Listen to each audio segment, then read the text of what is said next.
Oi para você, estamos começando essa aula de Geografia. Sabe qual que é o tema? Características gerais da população brasileira. Eu tenho algumas perguntas para você em relação a isso. Qual a importância de se conhecer os aspectos de uma população? Já pensou sobre isso? Quem são os agentes que usam as pirâmides etárias? Que importância tem uma pirâmide etária para um estudante ou para um profissional? Pense bem nisso, vamos dar a dica lá na frente. Você sabe como se cria uma regionalização? Pode ser de um país, de um município, de um estado. Mas nesse caso vamos estudar o nosso Brasil, o nosso país. E o Brasil pode ter outras regionalizações além das que já conhecemos? Vamos também discutir isso. Aspectos populacionais brasileiros 1. Sempre que pensamos em população, você deve ligar a um fato. Censo. O que é isso? A contagem da população. Como que ela é feita? E para isso, para nos detalhar melhor essa informação, vamos chamar o Apollo Hubble? Acompanhe.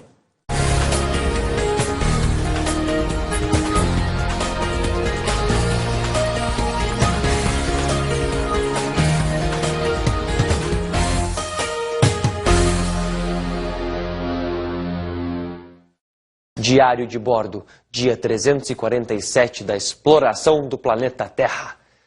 Ai, que saudades da Terra. Saudações, amigos alienígenas. Eu sou Apollo Hubble, enviado terrestre em missões espaciais. Eu venho em paz. Quer dizer, eu não, o meu vídeo. Vocês entenderam. Enfim. Estava remexendo em algumas coisas na minha bagagem e encontrei o meu álbum de fotos. Ai, que saudades da Terra. Enfim, isso me deu uma ideia de fazer esse diário a respeito de censo demográfico. Por quê? Porque eu conheço um monte de gente. E o censo envolve o quê?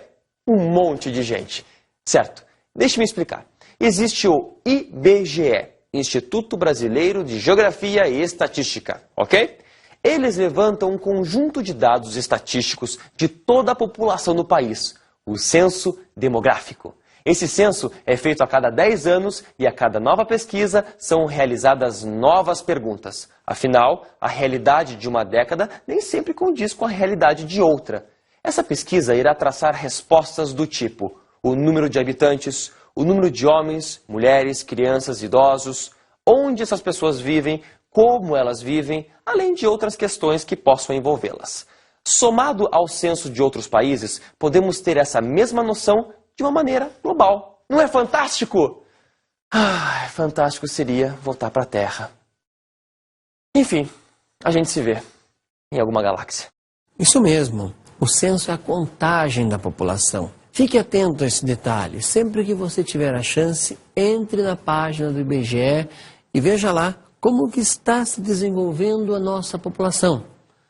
Outra coisa importante, o IBGE não trabalha apenas com a contagem para saber quantas pessoas existem em nosso país. Ele produz inúmeros outros dados. Claro que sempre fazendo pesquisas. Vamos olhar alguns desses dados? Me acompanhe. Preparei aí para você uma tabela e veja lá, olha a fonte, IBGE, ano 2000. E ele nos mostra, segundo o título, Imigração no Brasil por nacionalidade. E olha o período, de 1884 até 1933. É um dado importante que você deve sempre prestar atenção quando se deparar com uma tabela. A data e o título. Agora vamos aos dados dessa tabela. Nós temos aqui a nacionalidade de alemães, espanhóis, italianos, japoneses, portugueses, sírios e turcos e outros. O IBGE fez a pesquisa e descobriu quais são as nacionalidades que migraram para o nosso país. Por que é importante saber isso? Porque, de repente, o nosso país está servindo de atrativo para que pessoas de outros lugares venham até aqui. E nós temos que saber qual é o motivo dessa atração, até para que o governo possa se planejar. E tem os números. Você pode ver tanto de maneira individual quanto cada nacionalidade veio até aqui e como ver o número total. Em cada um desses períodos tem uma explicação por que as pessoas aqui chegaram. Por exemplo, no período da Segunda Grande Guerra Mundial, o Brasil era um local de atração. Como nós não estávamos em guerra, pelo menos dentro do nosso território, embora tenhamos enviado soldados para participar, dentro do Brasil não acontecia. Então, pessoas de várias outras nacionalidades para cá migraram, aqui chegaram e construíram suas vidas. Percebeu que nós analisamos uma tabela? Claro que rapidamente. Vamos transformar essa tabela em gráfico? Me acompanhe então. Olha como fica totalmente diferente a leitura. Olha só, o título é o mesmo, o período é o mesmo, de 1884 até 1933. As nacionalidades são as mesmas, só que com o gráfico eu tenho uma noção maior de grandeza. Quem veio mais, a que mais participou. E a partir disso você pode estabelecer muitas outras relações. Vamos pensar em coisas simples. Alimentação. Que tipo de alimentação que os alemães trouxeram e hoje se tornou comum em nosso país? Idem para os japoneses, idem para os espanhóis, idem para os sírios, para os turcos. Que alimentação eles trouxeram e hoje em nosso país está disseminada e se tornou até um prato que todo mundo consome. Além de gráficos e tabelas que o IBGE produz, para você estudar esse tema, você pode começar a prestar atenção em filmes. E eu vou dar um ótimo exemplo sobre isso. Acompanhe. Em 1907, o governo brasileiro publica a Lei da Imigração e Colonização, permitindo que cada estado defina a forma mais conveniente de receber e instalar os imigrantes. Em novembro desse mesmo ano, Ryu Mizuno, considerado o pai da imigração, fecha acordo com o secretário da Agricultura de São Paulo, Carlos Arruda Botelho, para a introdução de 3.000 imigrantes japoneses num período de 3 anos. Nessa época, o governador era Jorge Tibiriçá.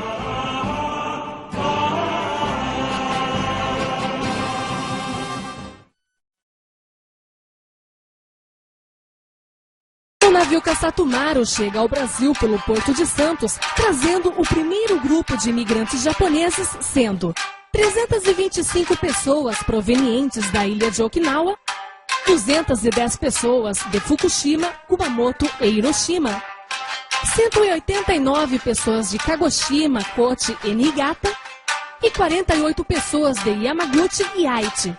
Alguns, vendo os rojões explodindo estrondosamente às vésperas da época de São João, tiveram a ilusão de que o povo brasileiro estava lhe dando as boas-vindas.